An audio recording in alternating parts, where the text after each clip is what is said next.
What's up, everybody? Family is all in bed. Everything is calm and chill. Warm cup of tea and a good book. I'd like to take the opportunity to introduce you guys to the trail elephant.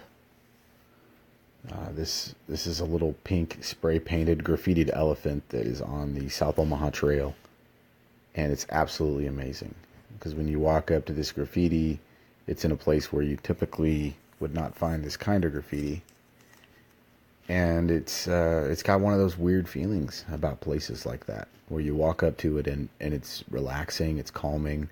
There's something euphoric about the spot, and I always take the opportunity to consider my size in the universe, how big or how little I am when I'm staring at that elephant. I know it sounds weird, but there's just some sort of, I don't know, some sort of peace or calm about it. And so I think of this elephant when I think about my day. And actually, with it being Sunday, I'm actually thinking about my whole week, really. Because, I mean, I am important and I do matter. I know that. I know that in the cosmic sense, in the universal sense, I really do matter. Also in the, scientific sense, I am matter. Badunch. But I do truly matter, and I know that. But at the same time, I'm so insignificant and small in this broader scheme of this world, right? And so knowing that helps me gauge how successful my week has been and how maybe successful my week will be, going forward. And it often helps remind me when I'm in those low spots, when I'm in those places where it feels like I'm not able to achieve anything, or it feels like I'm not able to get anything done, or sometimes it can feel like I'm just beating my head against a brick wall. Sometimes it can feel like it's just overwhelming. And it's those times when I think about the cosmic elephant here, the trail elephant, as I call him, or her, it, as I call it. The trail elephant will often remind me, and that image will be used to remind me that my place in this earth, on this earth here, it matters because I can make an impact now, here, in a real way. And that matters. And the things that I choose to do or not do have an impact on the people and the things and the situations and the events around me. It does. Whether I want it to or not, it does. And so because I know it does, I have a responsibility.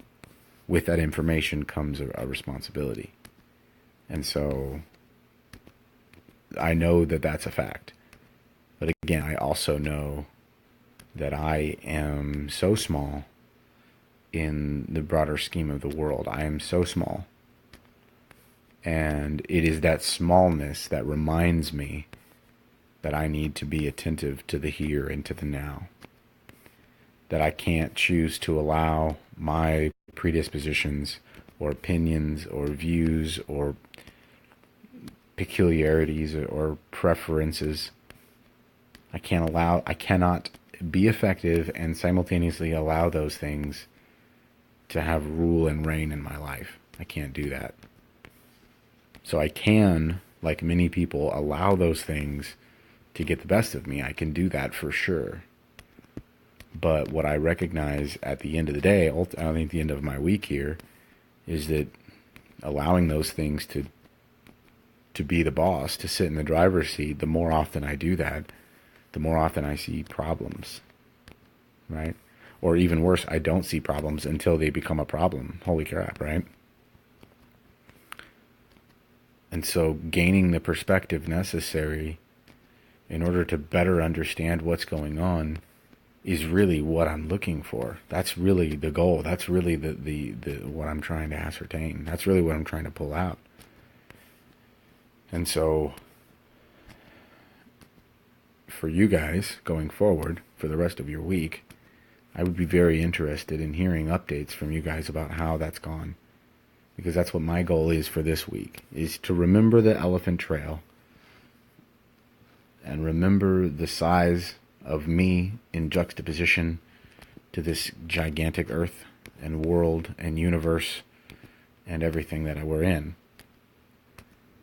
And then use that knowledge to sort of propel me forward, right? To push me forward to a place where I can actually achieve something. I can actually get things done. And I can do it in a way that has me less concerned about the opinions of other people about my actions or behaviors, and more concerned about the impacts that my actions and behaviors are going to have on the people around me, right? That's really what matters. And then once I'm there, then I can choose to introduce the people that I think are worthwhile listening to and say, hey, I'd love to hear your opinion on this issue here. I'd love to have your sage advice about this issue.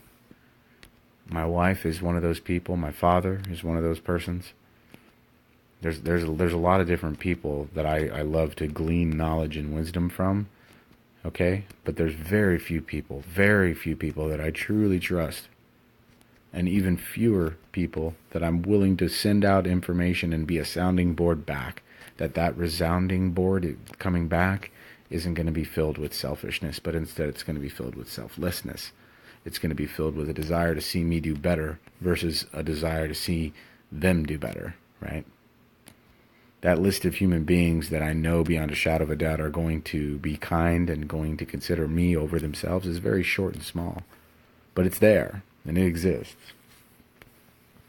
And so, going forward, not just tonight, but tomorrow, if you're listening to this on Monday morning, I encourage you to track your behavior and your steps and your actions. Start with something small, but then develop it, build it up from there. And be intentional about your actions. Don't be lackadaisical. Don't be lazy, because then out of nowhere, that's when problems are going to really rise up. That's when you're going to really have your problems, is when you're ignorant of the fact that problems might exist. When you neglect to deal with your issues, whatever they may be, that's when they become an issue. I recently had an infection as a result of some of the medication that my doctor's given me, because I had to have a procedure done. And that infection led to 2 or 3 weeks of crappy existence. And had I caught that stuff sooner, I think I would have been a lot better off. But I didn't, and that's okay, and I can move forward. So get ahead of these things, right? Get ahead of this crap before it becomes a problem, because once it becomes a problem, then you're stuck with this problem, right? Then you're stuck with this issue. And so you don't have to be controlled by these issues or problems. You can recognize them for what they are. You can set them aside, or you can choose to make them the center of your focus. But that's your decision. That's your prerogative. That's you know what I mean? That's your will. You can exercise that as you so see fit. You don't have to be stuck doing what your circumstances seem to tell you you have to do, because you don't. You don't. And even when you choose to do what you feel like the circumstances will only allow you to do, even then that was a choice you made. Right? That means you're still in control, which is usually for folks with anxiety or problems with their lives. A lot of times that's their fears. They fear losing control. They don't want to let go of control. Because if you let go of control, well, then something else is in the driver's seat. Well, friends, that's all right. Not being in control, losing my ego, dying to my ego is a good thing. And you should try it. There's a variety of different methods that you can go about it, but you should Google it.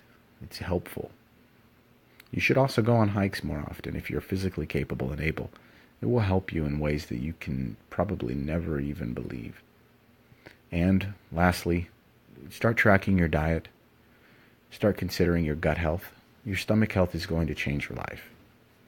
If you're not taking kombucha right now or any kind of probiotic, you probably should be. And if you're not and you know about them, then you probably know why you're not taking them and you have another plan. But if you don't know about them, you should Google what a probiotic is and what is kombucha and what is a SCOBY. You should know what these things are because an appropriate gut biology will help everything. Last and definitely not least, for more information about the local advocacy work that we're doing here in Omaha, please visit timothylocklear.com. It's got an archive of all the old podcasts, some old design stuff, all kinds of cool stuff about my dog. Boris'sServiceDog.com. He's amazing. He's one of the reasons I'm alive and here and able to go out in public. And my wife is also one of those other reasons. Jennifer, we've been together now for, I think it's at least 15 years or something. It's been a while. And if I've learned anything from being around her, it's that thinking less about yourself will almost always result in good. Almost always. Thinking less about yourself. She's such a selfless person, and she goes above and beyond to help me and to help our kids, and she's amazing. We have 6 children, in case you guys didn't know that. And we homeschool our children also. And so it's a very taxing and trying and difficult job for a normal human being. But it's even more difficult for somebody that has to take care of somebody else who's not doing great. And that's me. And sometimes I'm not doing great. And so she steps in and does those things when I can't. And I think that her understanding of the cosmic placement in the universe is much probably deeper than my own. I just think maybe I'm becoming aware of the need for understanding. That's really weird. I'm just sort of beginning to understand that I need to understand. Standing at the base of this gigantic grain elevator, staring at this graffiti, then staring at the juxtaposition of that graffiti or that grain elevator up against the moon behind us. It was daunting. I felt like I was 2 inches tall and that some 1,000-foot statue was about to fall on my face. It was terrifying in a good way. But what it just showed me was how foolish I view myself, how wrong and incorrectly I view myself in relationship to other people and in relationship to this world. And that it was time for a readjustment. So this Friday was definitely a time of readjustment for me in a good way, because I was able to, again, more appropriately value my placement in the universe. Understanding that I matter immensely and that I don't matter. I'm important, but I'm not important. What I do matters and it doesn't matter. And I recall the Kubrick film, Full Metal Jacket, Stanley Kubrick, when he's standing in battle and Private Joker standing there, he's talking to the general. And again, I'm going to quote this incorrectly, of course, but he says, he's got one side that says kill 'em all on the side of his helmet. On the other side, it has a peace symbol. And he says, the general walks up and he says, sir, I forget how he starts. He's like, what's that mean there? What's that mean? And he says, sir, I think I'm trying to talk about the duality of man, sir. And I forget the exact quote back from the general, but it made you laugh. It was very, very sardonic and sort of dry, but he meant every word of it. He's like, son, whose side are you on? Who do you want to win?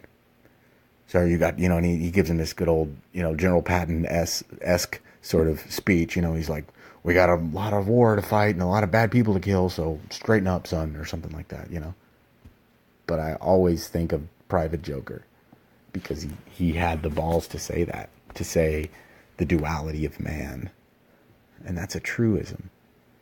Man human beings seem to be pulled left and right in so many different ways because what I do today has ripple effects in every single aspect of the world, the universe. I believe that. I do. Because human beings either being here or not being here does impact the at least in some manner, the ecosystem surrounding that decaying body, right? So if a body dies, there's an impact. I don't mean that to sound funny. The point is, what we do and don't do matters a lot. And it also doesn't. And so that was the side how it does matter. But how it doesn't matter is that I'm an ant on an anthill, on a billion anthills, on a 5 billion square foot anthill farm, on a planet filled with nothing but anthill farms. in a cosmos filled with anthills. I'm just an ant. Just one. I'm so tiny, itsy bitsy. But at the same time, when you look at the elephant here, if one of those flowers was missing on his ear, if one of those flowers happened to not be there, or if one of those ears happened to be shaped differently, or if one of those eyes happened to be in a different position, then you would notice it. So it's almost like we don't really notice what we need until there's an absence of it. We don't really realize that the mistakes or decisions that we've made impact us so negatively until we look at the ripples from behind us or as they're hitting us. You know, it's like you're standing in the middle of a lake and everything's frozen, and then you pick up a rock and you throw it 20 feet away from you, and then the ice breaks 20 feet away and it's starting to crack and you can't figure out why. And it's like, well, you threw that rock over there. You just didn't think that it would affect you here. You know? And I think sometimes it takes good quality, healthy, natural medicine, supplements, resources, camaraderie, fellowship, physical activity, good health. I think it takes some of those things sometimes to help you understand that you threw the rock in your life. To help you understand that just because you threw the rock in your life doesn't mean that everything's over. And it doesn't mean that there's not hope for you. And it doesn't mean that you're not able to get out of it. And it doesn't mean that just because you're standing on an ice lake and you just threw a rock 20 feet from you and you're standing on the ice and you're feeling like you're about to go under, just because that's a fact, doesn't mean you have to go under, and doesn't mean you have to succumb to it, and it doesn't mean that everything is hopeless. It doesn't mean that you should throw your hands in the air and just call it a day. That's not the answer. That's not how it works. Instead, what makes a lot more sense, in my opinion, would be to take stock of your situation, evaluate your resources, decide the best course of action, then take the resources you need and apply them to the steps you need to take, and keep moving forward. That's the best course of action, in my opinion. Instead of allowing your reaction, you should respond. You should respond calmly and cautiously. Not because you are in fear of throwing a rock and breaking the ice, but because you respect the other people on the ice and you don't want them to drown. Hey-o, flipped it on its head there. Do more push-ups. Meditate more often. Do more yoga. Think more clearly. Eat better. Drink more kombucha. Sleep more consistently. Track your diet. Think about what you eat. Think about why you eat it. Think about what you say, and think about why you say it. Because when you're standing on a lake covered with ice and you throw a rock 20 feet away, that rock is analogous to those words or those diets, because it's going to have an impact on the ground you stand. If you think you're going to get good at jiu-jitsu, or you think you're going to get good at communication, or your vocation, or your career, or your health, or anything you're trying to overcome, or a relationship, or whatever it is, you're never going to get good until you are able to appropriately see all of your surroundings and take stock of your resources, which sometimes is a very, very difficult task if you don't have the appropriate kind of medicine in your body. And I don't mean medicine like prescriptions, although perhaps for some people that could be it. What I'm more so talking about is the right kind of natural medicine. If you have good workout, you have good camaraderie, good fellowship, good community, a good diet, you're taking the right kind of supplements, you're getting the right kind of food in your stomach, that's going to give you a lot more capability. It's going to clean off the windshield wiper blades so that then they can clean off the windshield so that you can see better, so you can know where to go. And in certain cases and in certain circumstances where some people are more mentally ill than others, it actually puts them back in the car, because some people are just laying under the car getting beat up. Or some people in that, in that allegorical tale are not even in the vehicle, Some people are asleep at the wheel. They need to be woken up. And the right kind of diet, the right kind of sleep pattern, the right kind of, self-accountability, these kind of things can help a lot. They can help a lot. I digressed here. I was thinking about cutting it short, but then I went off on a little tangent. I appreciate you guys a lot. I appreciate you listening. It matters. You matter. If you're thinking about killing yourself or doing suicide or hurting other people, homicide, or hurting other people and assault. If you're in a place where you're in one of those crisis places right now, or you're listening later down the road when this is a live broadcast right now, but I just want you to know that we give a crap and we care. You can call the Suicide Prevention Hotline, or you can visit timothylocklear.com and reach out to me in that way. You can also go to BorisTheServiceDog.com to find out about some of the advocacy work that we do here in the area and find out about service dogs. They're really amazing, you guys.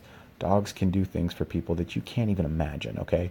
Now, unfortunately, we have a whole group of people in America who choose to allow their emotional support animals to be analogous to service animals, or their pets to be analogous to a service animal or an emotional support animal. And that's a shame, but that's all right. We're just going to keep moving until the federal government decides to do whatever they're going to do. It's really the least of my concerns.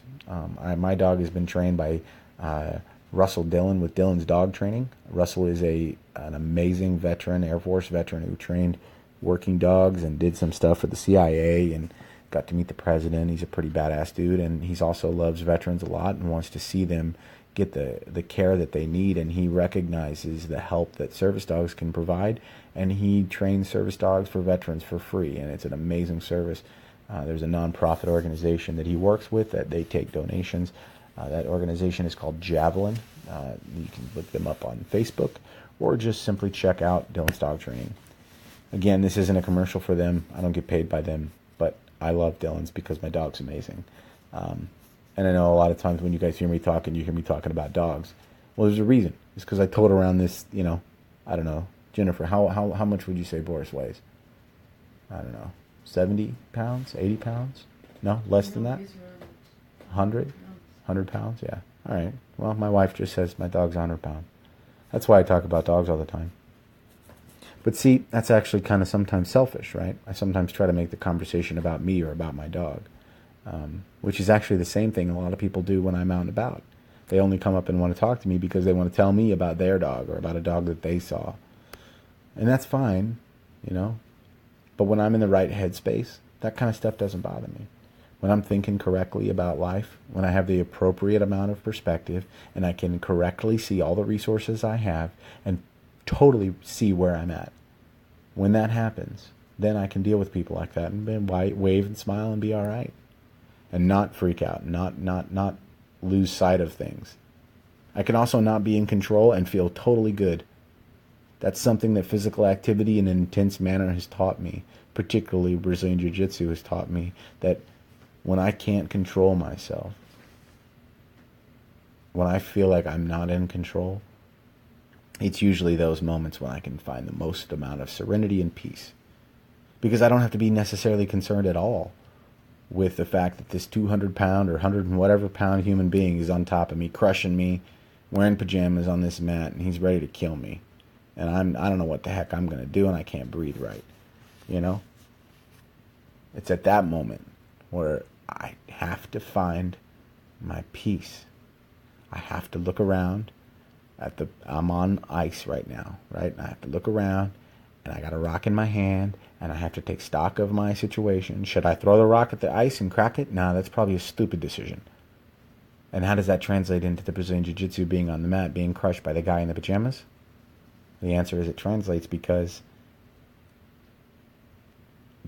there's no good reason to freak out when that person is crushing you. There's nothing good about freaking out. It won't help your situation. In a similar way, it won't help if you throw the rock at the ice so that it breaks the ice, so that you go in the water. If your goal is to stay out of the water, and if your goal is to win the match that you're rolling in jiu-jitsu, if your goal is to win the match or not to be submitted, I mean, in my case, I'm a white belt, so I'm just trying not to be submitted and choked out. I'm just trying to survive. So if that's your goal, well, don't go under the water. And the best way to do that is not to throw that freaking rock in your hand. Well, don't freak out. Don't panic. Don't exert all your energy when you don't need to, and wait and be patient and wait for the hole. Wait for somebody to throw you a life preserver. And how does that translate to Brazilian Jiu-Jitsu with the man crushing you with the pajamas on the mat? Well, let's say he gets a little lazy and tries to do a hip bump, and you get your leg under and you can sweep him. Or you're able to put a knee guard in and replace guard. Or you're able to isolate an arm and maybe start a Kimura, right? Or you're able to flip around and maybe get north-south on him and get an ankle lock or something. You're able to get all those things because of what? Patience, patience, patience, patience, patience, patience, patience, patience. Taking stock of your surroundings. Breathing in through your nose, out through your mouth. Breathe in for 4 seconds. Hold it for 7. Release for 8. Pause for 3. Inhale for 4. Hold for 7. Exhale for 8. Pause for 3. You see what I'm saying? You can do that. You follow that. 4, 7, 8, 3. 4, 7, 8, 3. 1, 2, 3, 4.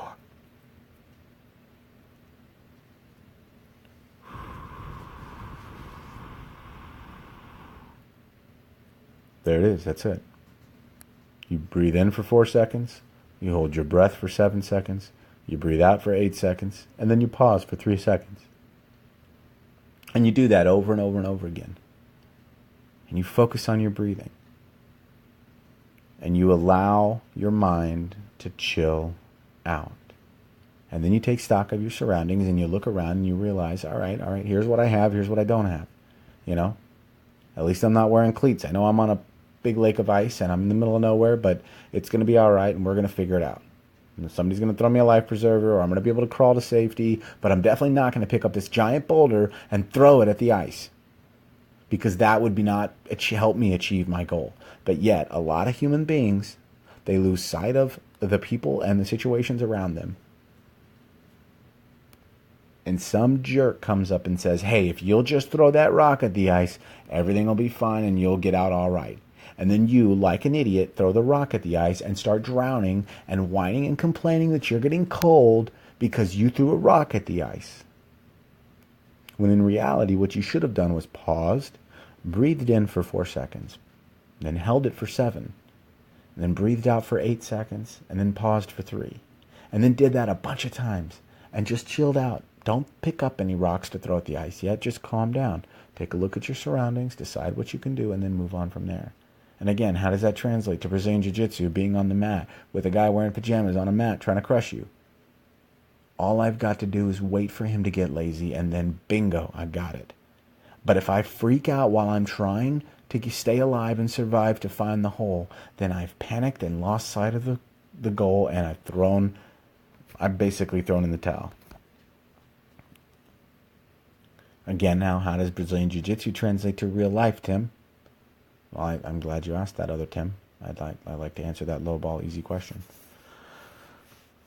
It translates because you don't have to work as hard as you're working to get to the positions you need to get.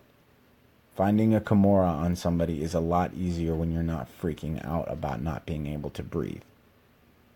And the best way to avoid not being able to breathe is by keeping that dude's arms and hands off of your throat and away from your throat area and off of your chest generally.